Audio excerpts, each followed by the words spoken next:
Hello बच्चों, आप सभी का हमारे YouTube चैनल आइडियल देव क्लासेस में स्वागत है। बच्चों, आज हम आपके लिए एडगेट अभ्यास पुस्तिका भाषा भारती लेके आए हैं जो कक्षा 8वीं के लिए। और इस एडगेट अभ्यास पुस्तिका को मध्य प्रदेश राज्य शिक्षा केंद्र भोपाल द्वारा वर्ष 2023-24 के लिए बनाया गया है। और इस एडगेट अभ्यास पुस्तिका से ही आपकी परीक्षाओं में प्रश्न पूछे जाएंगे, इसलिए आपको तैयारी किससे करना है? अधिक से अधिक तैयारी आपको एडगेट अभ्यास पुस्तिका से करना है। और एडगेट अभ्यास पुस्तिका में जो प्रश्न दिए, इन प्रश्नों को हल करने से पहले आपको क्या करना है? आज हम पाठ कौन सा पढ़ेंगे? पाठ 11 पढ़ेंगे। तो ये पाठ 11 जो है आपका गिरधर की कुंडलियाँ, इस पाठ को आप आपकी जो पाठ पुस्तक है भाषा भारती में जो अध्याय आपका पाठ 11 है, पाठ 11 का अध्ययन अच्छे से कर लीजिए। उसके बाद ही आप जो आपकी जो प्रश्न दिए हैं, इन प्रश्नों को उत्तर दे पाएंगे। चलिए देखते हैं पाठ 11 गिरधर की कुंडलियाँ, पूर्व तैयारी एवं निर्देश। तो हमें पूर्व इस पाठ को, ये प्रश्नों को उत्तर देने से पहले हमें पूर्व तैयारी क्या क्या करना है, यहाँ पे दिया गया है। इन पॉइंटों को पढ़ लीजिए। जैसे दिया क्या है, शिक्षक द्वारा छात्रों को कुंडलियाँ छंद के बारे में बताते हुए कवि गिरधर कवि राय के बारे में बताया जाए। साथ ही अन्य कवियों जैसे दीनदयाल गिरी आदि के बारे में भी बताएं। कविता का सस्वर वाचन कराते हुए शिक्षक छात्रों को कठिन शब्दों के अर्थ बताते हुए भावार्थ बताएं। भावार्थ या अर्थ स्पष्ट करते हुए बच्चों को बताएं कि कुंडलियाँ लोक व्यवहार में कितनी उपयोगी हैं। पाठ में आए अनुस्वार, अनुनासिक, पर्यायवाची, तुकांत शब्दों का अभ्यास करवाएं।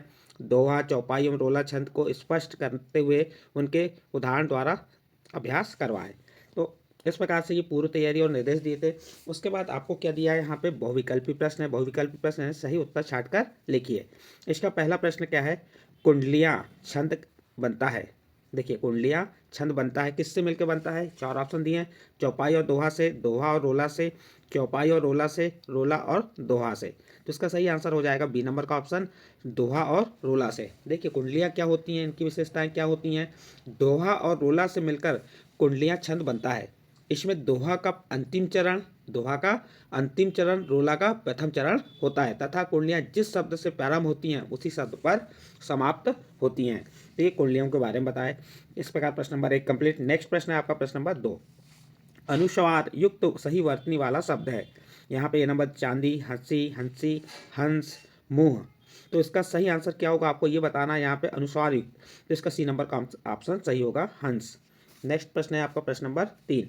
व्यवहार में विनम्रता कैसे आती है? ए नंबर मीठी वाणी से, बी नंबर वाचालता से, सी नंबर कठोर वचन से और डी नंबर चपलता से। तो देखिए बच्चों, यहाँ व्यवहार में, यदि आपको व्यवहार में विनम्रता कैसे आती है ये बताना है, तो ज़्यादा बोलने से, वाचालता मीन्स ज़्यादा बोलने से नहीं होती, कठोर वचन से भी नहीं आती और चापलूसी करने से भी नहीं आती। इसकी विनम्रता किससे आती है व्यवहार में? तो मीठी वाणी से। इसका सी ए नंबर का ऑप्शन सही होगा, मीठी वाणी से। कोयल में कौन सी विशेषता नहीं होती?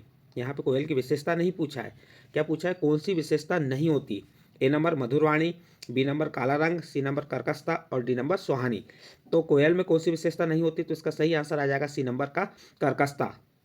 उसकी मधुर वाणी होती है और उसकी विशेषता कर्कशता वाली विशेषता नहीं होती, इसलिए इसका सही आंसर हो जाएगा सी नंबर कर्कशता। यहाँ पे सी नंबर कर देंगे, यहाँ पे हमने बी नंबर लिखे तो क्या हो जाएगा आपका सी नंबर। ठीक है, नेक्स्ट प्रश्न आता है आपका प्रश्न नंबर 5। और कैसे प्रश्न है आपके? यति लघुत्तरी प्रश्न है। हमें मीठे वचन क्यों बोलना चाहिए? उत्तर देखिए, हमें मीठे वचन विनयशील बनने हेतु बोलने चाहिए। मीठी वाणी बोलने से औरों को सुख और अपने तन को शीतलता प्राप्त होती है, इसलिए हमें मीठे वचन बोलना चाहिए। नेक्स्ट क्वेश्चन देखते हैं इसका, क्वेश्चन नंबर 6। क्वेश्चन नंबर 6 क्या कह रहा है? कौवा और कोयल में किस आधार पर अंतर किया गया है? देखिए, कौवा और कोयल में किस प्रकार से अंतर किया गया है आपको मालूम होना चाहिए। कौवा की जो आवाज़ होती है कैसी होती है? कर्कशता होती है। और कोयल की आवाज़ में उसकी वाणी कैसी होती है? मीठी वाणी होती है। कोयल की वाणी मीठी होती है, कौवा की वाणी कर्कशता होती है।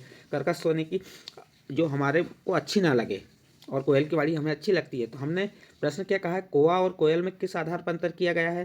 तो हम उत्तर बता देंगे, कौवा और कोयल में वाणी के आधार पर अंतर किया गया है। नेक्स्ट प्रश्न है प्रश्न नंबर 7। गुण के गाहक सहस नर पंक्ति का आशय है। तो इस पंक्ति का आशय, चलिए क्या होगा उत्तर देखते हैं। इस पंक्ति का आशय है कि गुणकारी, गुणकारी यानी लाभदायक वस्तु, यहाँ पे वस्तु है, लाभकारक वस्तु के अनेक लोग ग्रहण करने वाले होते हैं। देखिए बच्चों, इसमें क्या कहा है? गुण के ग्राहक यानी गुणकारी वस्तु के सहस नर, सहस यानी बहुत सारे, नर मीन्स लोग, यानी कि जो गुणकारी वस्तु होती है उसे ग्रहण करने वाले बहुत से लोग होते हैं। तो हमने आंसर क्या बताया, गुणकारी वस्तु के अनेक लोग ग्रहण करने वाले होते हैं। गुणों से रहित, जो गुणों से रहित है, जिनमें गुण नहीं, वस्तु को कोई नहीं पूछता। जो गुणों से रहित व्यक्ति होते हैं उन्हें कोई नहीं पूछता। इस प्रकार आप प्रश्न नंबर 7 का उत्तर लिख सकते हैं। नेक्स्ट प्रश्न है प्रश्न नंबर 8। कवि ने दौलत का स्वभाव किस तरह का बताया है? कवि ने दौलत धन का स्वभाव किस तरह का बताया है?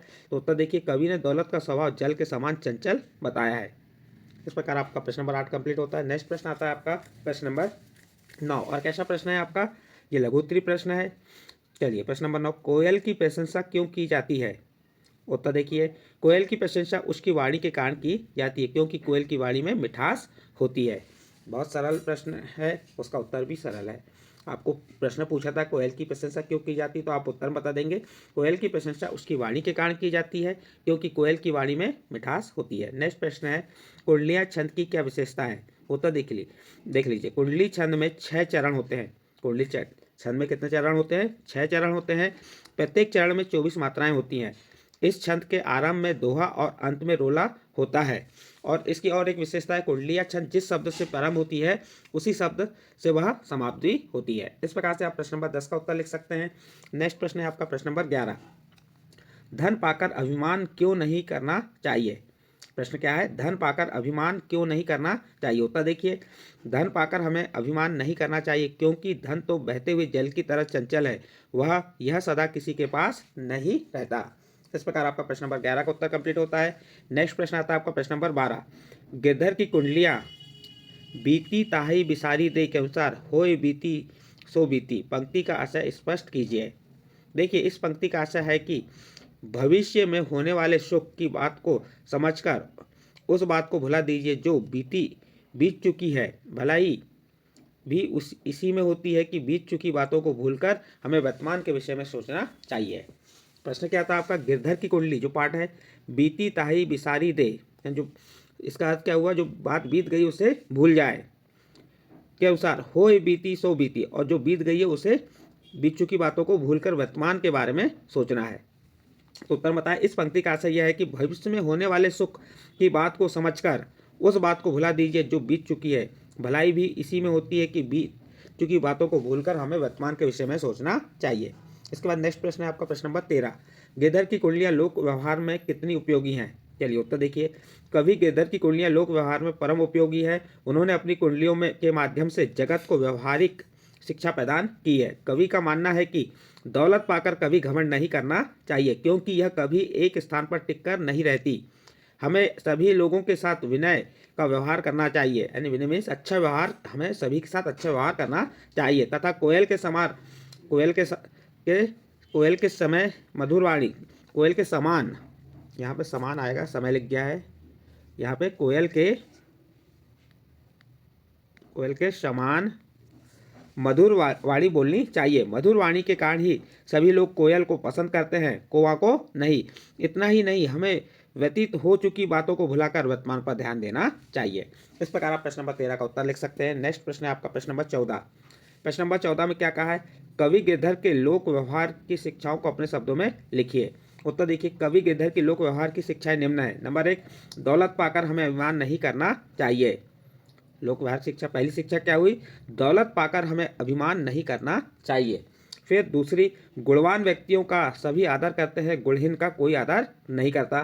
तीसरी बात, बीती बातों को भूलकर सुंदर भविष्य की योजना बनानी चाहिए। और चौथी, हमें मीठे वचन बोलने चाहिए। इस प्रकार आपका प्रश्न नंबर 14 यहाँ पर समाप्त होता है। और इस प्रश्न के साथ ही आपका पाठ 11 में क्या था? गिरधर की कुंडलियाँ के जो प्रश्न दिए थे वो प्रश्नों के उत्तर आपको बताए। बच्चों, यदि आपको ये प्रश्नों के उत्तर अच्छे लगे हों तो आप हमारे चैनल आइडियल देव क्लासेस को सब्सक्राइब कीजिए, लाइक कीजिए एवं अन्य ग्रुप में शेयर जरूर कीजिए।